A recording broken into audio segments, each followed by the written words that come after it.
em um artigozinho michuruca, né, que passa mais pano do que critica, a Vera Magalhães fala sobre segurança pública, mas fala mais. Porta giratória, STF governo. Necessidade de ter um canal permanente com o Supremo para se blindar de derrotas no Congresso deixa até segurança pública em segundo plano.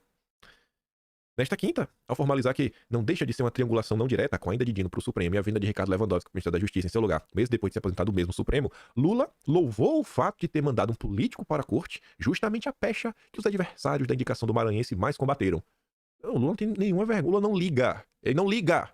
Ele falou que estão mandando um comunista pra lá. A empresa mandou, agora estão mandando um político pra lá. Ninguém liga, ele não liga. Aí a Magalhães diz, de novo, não está naqueles atributos listados pela Constituição ser político. Quais são os... Não, se indicar alguém não, é ter reputação ilibada, é ter notório saber na área que você está indicando a pessoa, mas não tem depois lugar tem que ser político. Não, isso não faz parte do pacote. Mas pro Lula, é muito bom. A Vera Magalhães até fala, a mistura de magistratura e política tem se mostrado bastante espinhosa nos últimos anos. A ideia de contar com o Supremo como um ministério a mais, explicitada pelas escolhas recentes de ministros, também se espraia para a escolha de Lewandowski para a Justiça. Sim, o ministro traz consigo a respeitabilidade que investiu a toga mais prestigiosa do país por quase 20 anos, mas é para lá de inusual que quem tenha ocupado uma daquelas 11 cadeiras faça tão rapidamente a travessia da Praça dos Três Poderes e passe a dar expediente no governo que outrora tinha a missão de julgar em diferentes contextos. Ao deixar claro que pretende contar com a sinergia entre Justiça e Supremo, algo que uma ala rápida de semiótica permite depender só da foto em que juntou o ministro que entra que sai na espécie de cumprimento de basquete, Lula demonstra que sua prioridade na sucessão da justiça está em ter uma garantia para reverter ou se blindar de derrotas no Congresso, e não na segunda atribuição da pasta, a espinhosa segurança pública. Aí a Vera Magalhães faz análise. Ponto. E aí? Isso é bom e isso é ruim, Vera? A turma da Globo não consegue falar que isso é um problema. Não consegue falar. Assim, é só falar, isso tá acontecendo, né? Pô, é assim. Aí o leitor tira suas próprias conclusões. Aí o leitor tira suas próprias conclusões. Não tem projeto. Ninguém liga. Ninguém liga. O Brasil está entregue. Está entregue. Mas vamos continuar. Eu faço questão de comentar sobre esse assunto pra gente deixar registrado o que está acontecendo, entendermos melhor os problemas, porque eu tenho certeza que vai ser um assunto. Segurança pública, o problema vai aumentar. Quando o problema aumentar e as discussões girarem por aí, eu acho que em algum momento alguém vai puxar essa carta e falar, a indicação aqui, aquilo outro, etc e tudo mais. Eu acho que entender esse processo acaba por dar base, né? Até argumentativa, pra na hora de você comentar sobre esse assunto.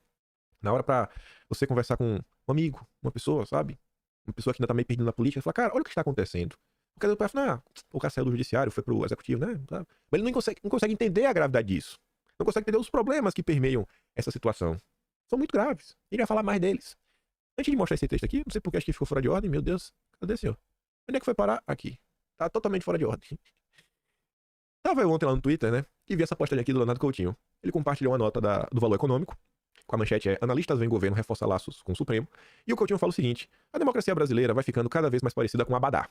Pode-se customizar à vontade. Assim como no caso do uniforme carnavalesco, o importante é meter algum vestígio do produto original. Como pode-se ler, não há limite para a criatividade e a tolerância. Manter o mínimo, que ainda parece o abadá que a gente compra. Mas pode personalizar à vontade. Aí vamos dar uma olhada. Isso aqui é uma baita nota, que mostra a normalização por parte de alguns especialistas do debate público do que está acontecendo no Brasil, como eles enxergam uma coisa e ninguém acha que tem nenhum problema aqui.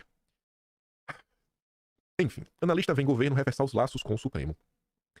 A nomeação de Lewandowski para o Ministério da Justiça e Segurança Pública reforça o movimento de aproximação entre Lula e o Judiciário. Quem avalia isso são cientistas políticos que foram ouvidos pelo Valor Econômico. Ator cada vez mais relevante no cotidiano da política, o Supremo tem sido afagado pelo Executivo e passa agora a ter um dos seus numa pasta central da esplanada. Lewandowski se apresentou da corte em abril do ano passado. A nomeação marca a necessidade de selar uma espécie de aliança tácita com o Supremo, que é inimigo preferido do bolsonarismo. Normal. Quem avalia isso é Christian Lynch, petista, eleitor do PT histórico, defensor do PT histórico, professor do IESP-UERJ e pensador da Casa Rui Barbosa. A escolha de Lula, no entanto, também versa sobre o passado. Aponta o mesmo cientista político que sempre foi eleitor do Lula. Lewandowski, diz, foi um amigo de fé, irmão camarada do PT, nos tempos de Mensalão e Lava Jato, na contramão de outros ministros indicados pelo partido. Discordou de mudanças colocadas no curso do tribunal, como a previsão, após condenação em segunda instância, atendimento decisivo para Lula ter ido à cadeia. Se tinha um ministro realmente de esquerda, era ele. Claro que há ministros liberais progressistas, como o ministro Luiz Roberto Barroso, mas eles aderiram à Lava Jato. Esquerda mesmo é o Lewandowski. Em um contexto de mudanças no presidencialismo de coalizão e de dificuldade do governo do Congresso, apesar de importantes aprovações de projeto de 2023, o Judiciário acaba cumprindo um papel na governabilidade. É meio estranho, né? Mas tudo bem. Abre aspas por Christian Lynch. Isso explica... Ele já inventou até um termo agora. Já inventou um termo novo. Judiciarismo de coalizão. que é uma espécie de presidencialismo de coalizão que inclui o Supremo, como se o Supremo fosse uma espécie de Senado do Senado. É a casa revisora da casa revisora, só que nessa casa não existe a possibilidade de você derrubar o veto. Porque assim, o Senado decide uma coisa, aí o projeto volta pra Câmara. A Câmara pode chegar lá e... Não, vamos mudar. Aí qualquer voto de novo tem. Aí o presidente pode chegar, não, vou vetar isso aqui, eu não quero. E assim, como é que funciona isso? Como é que funciona? Não, o cara fala, não, não quero, e aí? E aí vai ter o quê? Aí vai ter o Pacheco aparecendo na TV, não, porque isso aqui é muito... Isso aqui é meio complicado, né? Mas decisões judiciais, nós temos que cumprir as decisões judiciais. Gente, o que é que tá acontecendo nesse país? E a turma tá tratando com a maior normalidade como um marco de uma nova fase da democracia brasileira. Acho que isso é uma coisa que vai virar permanente. O Supremo, para qualquer presidente, vai virar poderoso demais para não ser incluído no esquema de governabilidade. O problema é que hoje as pessoas, cada vez mais, estão tomando um lado. Então, se você coloca um cara que é refratário, que as ideias não vão de acordo com o que o Supremo quer, você perde todas. Você não tem mais país. Você não tem mais opção de colocar uma agenda que a população escolheu nas urnas, porque agora você tem o Senado do Senado. Sério mesmo, eu acho que eu sou burro. Eu acho que o burro sou eu que não tô conseguindo entender como isso, sabe, é uma nova forma de democracia. Acho que o burro sou eu. Eu sou burro. Me perdoem por ser burro. Me perdoem por ser burro. Me perdoem por ter questionado o Christian Leite. Ele é cientista político. Eu sou burro. Ele é professor também. Pô, a corte endossa a cientista política, a Mayara Goulart, da UFRJ, ganhou protagonismo ao longo dos anos em duas frentes. Primeiro, pela judicialização da política no período da Lava Jato. Depois, com barreira de contenção da extrema-direita no governo de Jair Bolsonaro. O Supremo torna-se um plano importante no contexto atual em virtude da defesa das minorias e por ter sido a barreira de contenção à ascensão da extrema-direita. Graças a Deus que tem alguém para proteger as minorias. Antes disso, porém, por causa de um processo crescente de ativismo judiciário, que acaba desembocando numa atuação excessivamente política, ele, o judiciário, também vira um ator fundamental, porque acaba incidindo no processo de validação das escolhas políticas. O partido que sofreu o maior baque na Lava Jato, o PT, está atento a isso, segundo essa nobre especialista. O PT, tendo uma trajetória em que sofreu na pele essa atuação, se cerca de estratégias para manter o Supremo próximo e não ficar passível de repetir os erros do passado. Como ter uma maioria de indicados na corte e ter nela o mínimo de apoio para a manutenção do seu projeto político validado nas eleições. Tá bom. Diz a coordenadora do Laboratório de Partidos, Eleições e Política Comparada. Esse judiciarismo de coalizão citado por Lente, segundo ele, teve outros sintomas, como a nomeação do novo PGR, né, o doutor Paulo Gonet, articulado pelos ministros da Corte Suprema. O governo coloca um valete em cada lugar, e todos eles têm contato entre si. Monta-se uma espécie de time que consegue se comunicar e jogar junto. Se o ministro da Justiça tem algum problema no Supremo, quem vai conversar com os ministros é o Lewandowski, que já conhece todo mundo, não vai ter confrontação. Essa proximidade ajuda em temas institucionais, facilita o acesso. Eles todos se conhecem há tempos, são do mesmo time. Mesmo quando se aposentam, continuam em volta, frequentam-se. As famílias se conhecem. Tudo isso facilita quando você precisa fazer alguma espécie de lobby que é fundamental. Não há desconfianças. Fica tudo dentro da família. O que me deixa mais calmo, menos preocupado, é saber que pelo menos, gente, pelo menos, o Lula escolheu uma pessoa altruísta. Uma pessoa verdadeiramente preocupada com o Brasil. E eu falo isso podendo provar. Brasil acima de tudo. Vejam só. E se fosse eu não ia ter esse altruísmo. Eu não teria. Eu pecaria. Eu não conseguiria colocar o país em primeiro lugar. Eu tenho que confessar. Vocês vão entender. Ó. O Rafael Moura escreve na coluna da Malu Gaspar. Ele publica esta nota. Os contratos e cargos que o Lewandowski deixou para assumir o Ministério da Justiça. Ao aceitar o convite do presidente Lula para assumir o posto do ministro da Justiça e Segurança Pública, Lewandowski terá de deixar uma série de contratos e cargos em conselhos da iniciativa privada, que lhe renderam uma remuneração poupuda ao longo dos últimos meses, entre eles o de pericerista da JF e conselheiro do Banco Master. Se os valores da Globo forem verdadeiros, eu pecaria. Eu não teria este altruísmo. O ministro da Justiça ainda terá de deixar a sociedade no escritório de advocacia mantido com sua mulher, localizado no centro de Brasília. Nem o ministro, nem os clientes comentam os valores que ele terá de deixar para trás. As duas empresas também não são as únicas que contrataram serviços do novo ministro da Justiça de Lula. Mas só o contrato da JF, só o da JF, dos nossos grandes campeões nacionais, já rendeu bem mais de R$1 milhão. E é que ele se aposentou em abril. Como informamos em setembro de 2023, foram R$800 mil pelo parecer. No papel. Eu quero escrever um papel. É o conhecimento. É o conhecimento. Não fique preso no papel. É o conhecimento. Com grande conhecimento e assinatura no final. Por R$800 mil pelo parecer em favor da holding de Joesley e Wesley Batista no processo contra a Paper Excellence e mais R$250 mil mensal como consultor desde pelo menos maio do ano passado. Maio, junho, julho, agosto, setembro, outubro, novembro, dezembro. Rapaz, aí é 2 milhões, hein? 2 milhões. Rapaz, 2 milhões é muito dinheiro, meu Deus. No Banco Master, onde ocupa um cargo de conselheiro no comitê estratégico, junto com o ex-presidente do Banco Central, Gustavo Loyola, e o ex-técnico do BCI, Aldo Magela, Lewandowski recebe remuneração mensal. O banco não informou o valor, mas fontes familiarizadas com o assunto disseram à equipe da coluna que o salário é de mais de R$100 mil. Aí você vê, é o que eu tô falando, é o que me deixa mais calmo e reconfortado. É saber que um cara que podia estar ganhando, segundo os da Globo, mais R$350 mil por mês, ele abandonou tudo isso em nome do Brasil. Agora vai, gente, agora vai. Deixou mais de R$350 mil. Fala se não é amor pelo Brasil. Fala se não é amor pelo Brasil. Um altruísta. É o que falta hoje em dia. Não vai achar nada estranho não, viu? Eu não digo nada a vocês. Não vai achar que tem algo estranho aqui. O cara é apenas um altruísta. Aí, fiquei assim olhando e falei, relógio parado. Relógio parado, 2 vezes por dia bate certo. Lá vem o Globo. Eu fiz questão de pegar tudo que a Globo tá comentando, né? Porque é a imprensa oficial do governo, né? É o braço oficial e extraoficial do Lula. Então vamos ver o que a turma... Se a turma do Lula tá criticando é porque é pior do que quem tá imaginando. Aí vem o Globo, no editorial, falar que a indicação de Lewandowski expõe contradição petista sobre Moro. Não se pode dizer que ele não tenha qualificações ou não atenda aos requisitos do cargo, um dos mais desafiadores do governo, dada a crise da segurança, que fustiga o país. Né? Não pode falar. Olha só, grava isso. Até lembrei do que vem a seguir. O Globo começa falando, não pode dizer que ele não tenha qualificações, né? Pô, ele tem tudo, um dos maiores desafiadores, fez isso, fez aquilo outro, etc, tudo mais. Aí fala, né? Presidiu, Supremo fez aquilo outro. Tampouco se pode afirmar que em sua passagem pelo Supremo tenha se comportado de forma diferente do que manda a Constituição, ou que tenha deixado de julgar os processos de forma imparcial. Não podemos falar isso. No parágrafo seguinte, após falar que jamais houve parcialidade, jamais, sempre foi um cara ilibado, sensacional, esferograficamente conectado. Um vídeo de o cara falava um negócio desse, que é o rei do elogio. Aí falava, acho que era estrogonoficamente alguma coisa, eu vou dar risada. Aí após falar, o cara era assim, perfeito em termos de judiciário, mas é inegável que a escolha revela certa incoerência. Se Lewandowski, que revisou do caso Mensalão, é autor de inúmeros votos favoráveis a Lula, é o PT no Senado. Peraí, pô, você acabou de falar que é imparcial, e agora... mas dá pra ser imparcial e votar, né, de forma favorável a Lula e o PT. Eu que tô procurando pelo sapo. Pode entregar ao Ministério sem que isso seja prova de suspeição. Qual é o sentido de fazer tal acusação ao Moro, quando foi para o Ministério da Justiça de Jair Bolsonaro?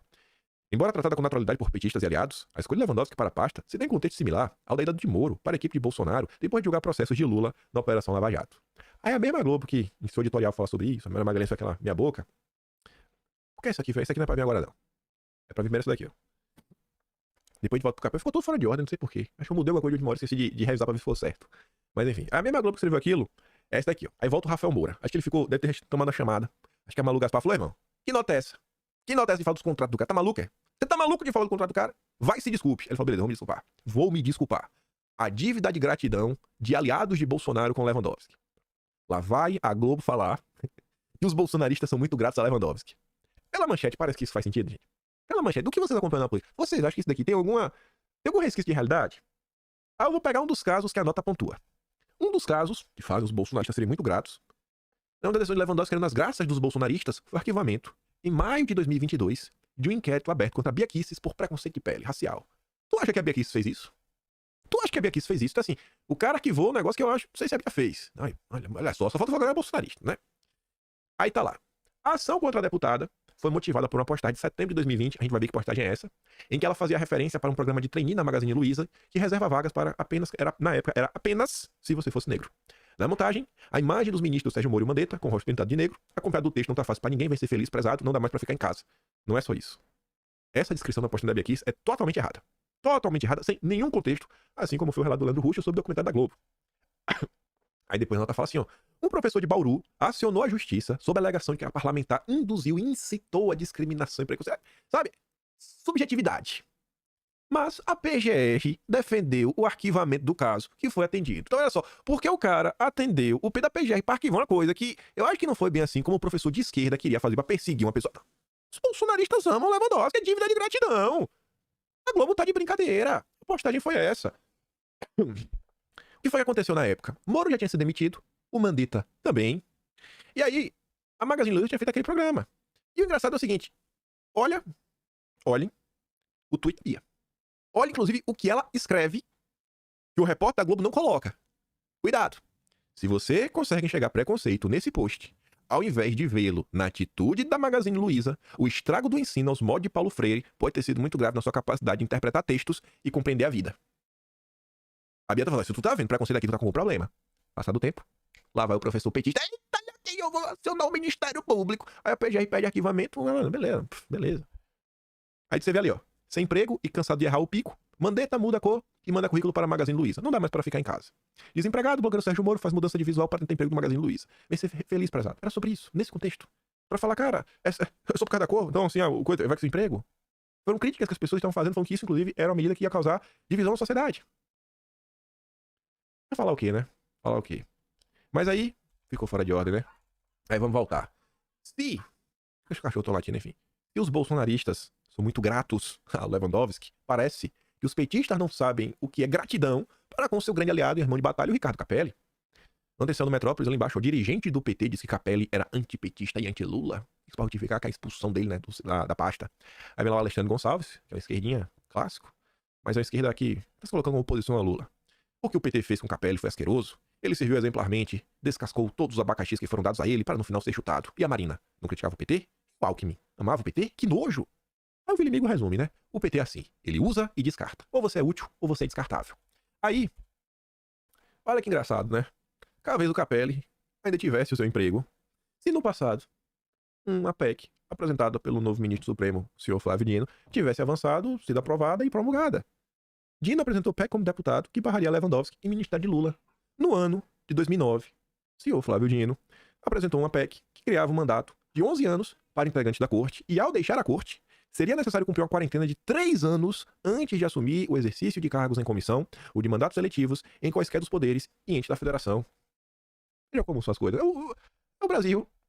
Mas eu tenho certeza que hoje ele vai falar, eu tava errado. Era menino novo, inconsequente, não sabia do que eu estava falando, não sabia do que eu estava fazendo. Aí, gente, essa nota tem uns pontos interessantes que a Folha foi conversar com alguns especialistas do direito para falar sobre isso, sobre quarentena. Poxa, é uma nomeação extremamente polêmica.